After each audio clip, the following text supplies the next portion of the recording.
It is with Mayo and some kind of drama, but you seem to be mad for it one way or another. Yeah, just when we're trying to, go off into the sunset quietly this year, we always manage to make news on some level. So yeah, it's for the second time in 6 weeks. It's centering around the Mayo ladies, and this has the look of one that is going to run for a good period of time, because this one doesn't look like one that will finish anytime soon by the sounds of what we're hearing today. No, and it looks like one that could leave a really, really bad taste as well. I'll set out the context and you can take us through the last 24 hours.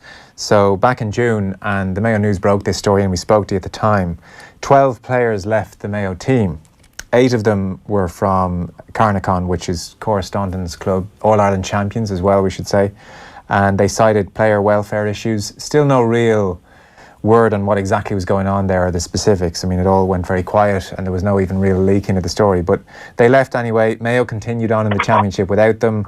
They were knocked out in the quarterfinals by Galway in the last 10 days, and so that was where we were. That's where we thought we were. The big question really, I think for most of us, would the Carnacon players and the rest come back? Would Cora Staunton come back? Those kind of questions. We didn't really think about what impact it might have on the club scene until last night's meeting of the Ladies Mayo County Board. Obviously this is separate from the County Board, Ladies GAA and GAA separate. So what happened at the County Board meeting last night? Well, effectively in Castlebar, Joe, last night it was the monthly meeting, and there was an update given as to the mediation process that would have taken place between the County Board, the inter-county senior team management, and the players who left in early July. And the club delegates there last night would have been given an update, and I spoke to Mayo Ladies Secretary Kevin McDonald earlier today. There were, I suppose, some restrictions in terms of what could be said, because, large parts of the mediation process were meant to be confidential.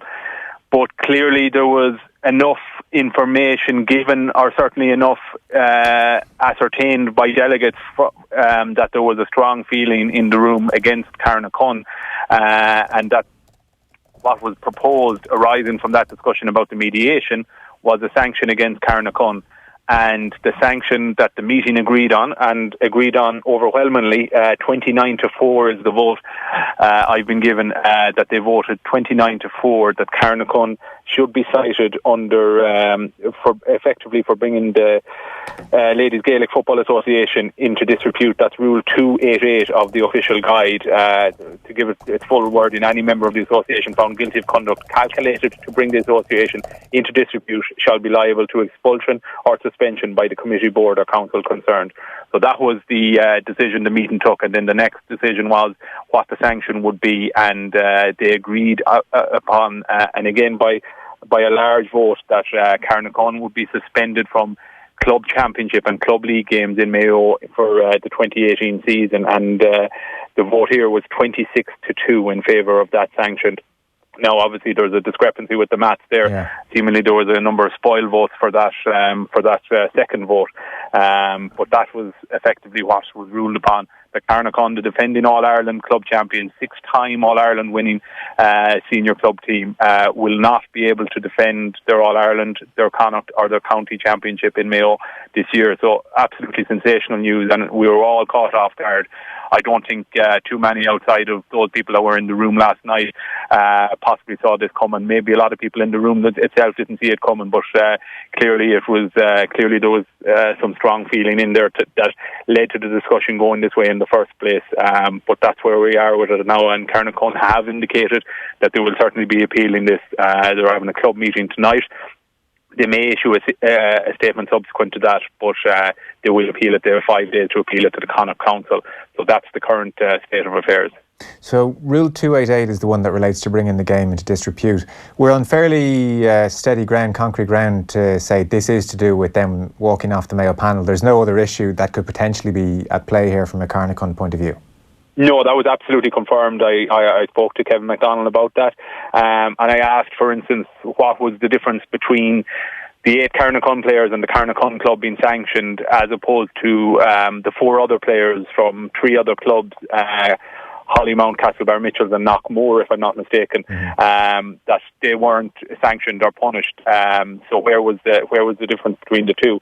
And he said the situation, the sanction was unique to Carnacon because other players left of an individual nature for personal reasons. Carnacon withdrew their players. They contacted the county manager and withdrew their services. That was what was seen by the meeting as having brought the game into disrepute. It was the action of the club rather than its players. So Carnacon contacted Mayo senior manager Peter Leahy at the start of all of this in early July to inform them, to inform the Mayo manager that they were withdrawing their players from the Mayo senior championship squad for what was later stated by the players to be issues around player welfare.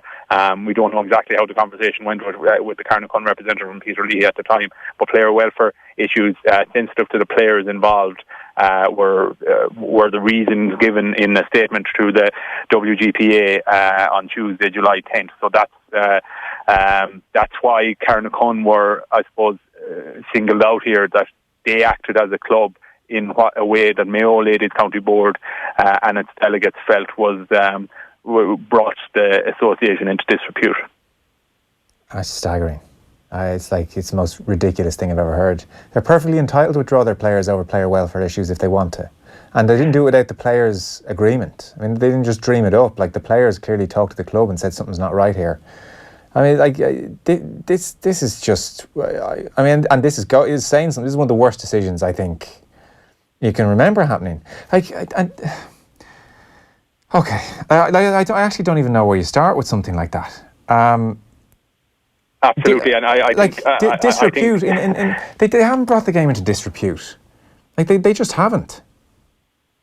No, and that would be the reason of a lot of people in this. And what I suppose, we don't know the findings of the mediation. We might assume that the findings of the mediation did not fall on the favour of Carnacon and say that they were right, because there would be another avenue that would be explored if that was the case, and it would be someone else that would be in the firing line.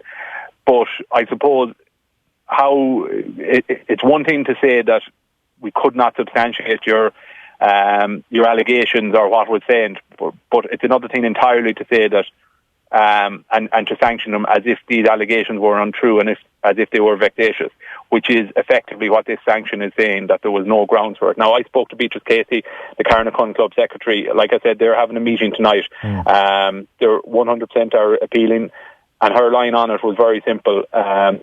Our girls had genuine concerns and genuine issues that they felt were being overlooked, and that's why we got involved as a club. So I think that, and they're very much insistent on that, and they're very clear on that. So I think that is where everyone that is looking on will find this hard to understand. And it is very, very hard to understand, and we are still operating in somewhat of a vacuum in relation to in the extent of the issues or the precise nature of the issues. But I would say that whatever confidentiality agreements were in place up to now and were adhered by all sides up to now, I don't think they're going to last for too much longer with this decision that has been made. So I would not be at all surprised to hear Carnacon players speaking about what has happened in the next couple of days. And that's when a bad situation is going to get a whole lot worse. But that's the situation, and that would be through no fault necessarily of the Carnacon players, but that's the situation that we fight. Well, then I agree with you. And when that happens, then the Mayo Ladies County Board will know all about the game being brought into disrepute, because this will be front page news and there'll be interviews and it will become a saga in a way which, frankly, in June I was kind of surprised it didn't become, because everybody was so tight-lipped, and this thing there was no leaking, there was no interviews given. It was like they were doing everything they could not to bring the whole thing into disrepute further. So I think that's going to change now. And, this notion that because the club got involved, of course the club got involved when there were 8 players involved. I mean, and you wonder, so Sarah Tierney, the Mayo captain, plays for Hollymount, I understand. How many? I mean, you wonder in their logic, how many players from a given club would have to leave before they would feel, well, that would meet their threshold for suspension from the championship? Is it 2? Is it 3? Is it 4? Is it 5? We certainly know it's 8, and of course the club are going to get involved when it's 8.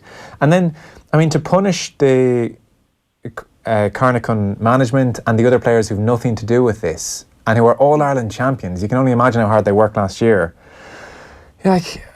I don't know. This just seems like an incredibly vengeful decision. You know, whatever happened in June was tricky for everyone, and you could argue that the Carnacon players, including Cora Staunton, missed out not being involved with Mayo. Could be Cora Staunton's last chance of playing for Mayo. Who knows? She's not getting any younger.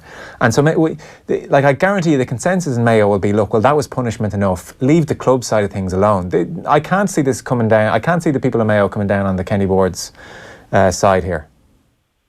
No, absolutely. And I think, I suppose, knowing what I know from of ladies football internally in the county, what is clear from what we saw last night in terms of the numbers, this wasn't just, I suppose, the county board officers. It was delegates from all the ladies clubs in the county that voted this way. Okay. You see a very clear feeling towards Carnacon, which, you know, there's no point denying that when you see the vote, when you see a vote of 26-2.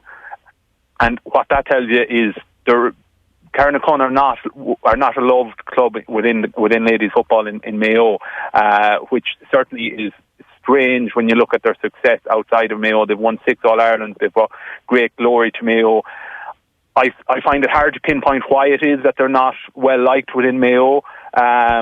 Certainly their dominance of the club scene in Mayo is bound to be part of that, and they've had absolutely incredible dominance.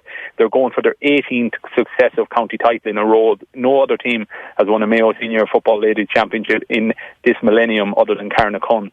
The last time they lost in Mayo was to Hollymount in 1999, and they felt that was a blip, that they had won the previous 3 or 4 senior titles before that as well, and they were missing Cora Staunton, who dislocated her shoulder ahead of the All-Ireland inter-county final that year. So they're utterly dominant. They win games at their leisure. I cannot recall the last time any team came within 10 points of them within Mayo. So perhaps that atmosphere is feeding into a room last night that just revolted against Carnacon, and it is hard to grasp just why that is, just why that feeling is so strong. But like I say, it wasn't just the top table of the Mayo ladies. It was clubs from all around the county. Carnacon obviously did have a delegate there, but the overall feeling in the room was clearly quite strong against Carnacon, and it's hard to know why that is, and it is hard to know why they feel that this is the sanction that is warranted. And I know from speaking to people, there are sanctions in ladies football that aren't available to that are quite unique to ladies football. For instance, Rule 193 says that the county boards have the power to suspend for a period of 6 months any player who refuses to travel or play for the county, which I was not aware of until today. So, you know, the old statement we all say that no one is putting a gun to your head to play. Like, well, it sounds like sometimes that might not quite be the case in ladies football. So there is a power there to suspend players individually if they refuse to play for the county, if the county board feel the grounds are there.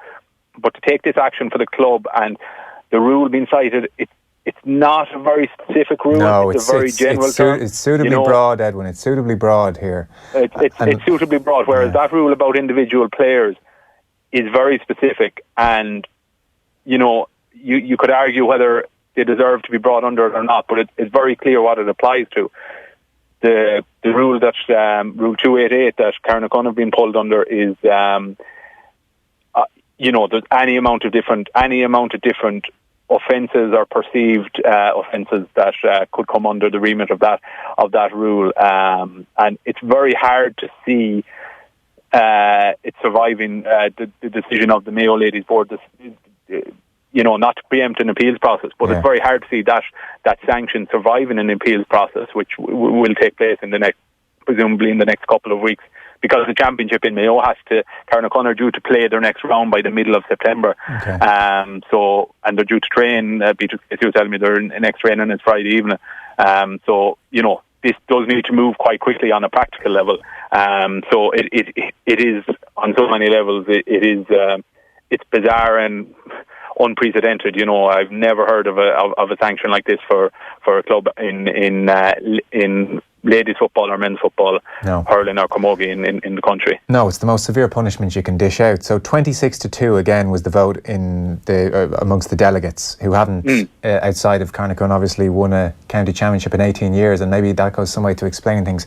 So look, if we're to broadly tease this out then and try and get some kind of rationale, and I'm sure that will emerge over the next few days, you could read this that the Carnacon players are certainly being pointed to as the ringleaders for the walkaway. The Ladies Mayo County Board have consulted with management and players left behind, and they've adjudged this walkaway to have been not the right thing to have been done. But the finger has been very much pointed at Carnacon, and it's a punishment for that. And the delegates have either agreed with the county board, or else they've thought, you know what, sod it, let's just try and win a county championship. So let's join in anyway. So that's kind of what's floating around. Or like, and the problem is we don't know what happened in June and the reasons behind the walkout. Or like, there is the possibility that of the 26 who voted for this last night, they know what went on in June, and they are of the opinion that what the Carnacon players, the decision they had for walking away, the player welfare issue, that actually that falls on them and they were in the wrong here. And that is the only way that the Ladies Mayo County Board come out of this, and the delegates can come out of this with any kind of, in any kind of acceptable way where you say, okay, fair enough. But we still don't know enough about June to make a judgment on what's happened last night. And also, it was a meeting we were unaware of. We weren't at. We've been frantically on the phone all day today trying to I suppose pull the puzzle together. And it's certainly the case that we still don't know quite what happened in June. From speaking to Kevin McDonald earlier today, it's hard to know how much of what happened in June was revealed because of, he said that they were limited in what they could tell the delegates because of the confidentiality agreement. So maybe the delegates know more than they were told at the meeting. Maybe they think they know more than they know. I say that with respect, because when there's a vacuum in information, we've all heard any amount of rumours about what problems were, and so many of the rumours are in direct competition with each other that they cannot all be true. So it is very, very hard to know where the rights and the wrongs of what happened in late June, early July stand. But I have a feeling we'll know soon enough. Yeah, okay. Right, okay, this is going to play out. So I guess the next few days we'll probably hear from people involved in Carnacon unless this thing is resolved, and then we will have the game in Disrepute. Then we are going to have a bit of a saga, I think, Edwin, and you're going to be busy over the next few days. Unfortunately, yeah, correct on all counts, Joe. Okay, listen, Edwin McGreal of the Mayo News. Thanks so much, Edwin. No problem, Joe. Off the ball on News Talk. Great news! We've just won that new contract we've been waiting to hear about. Means we'll need to hire new staff. Yeah, and we'll need to purchase new vehicles. Purchase? Why? When they can all drive a Europe car. Whatever you need to drive, from vans to cars, Europe Car can provide the vehicles you want with no capital expenditure, no contract, no ties, and on the road tomorrow. Europe Car, moving your way.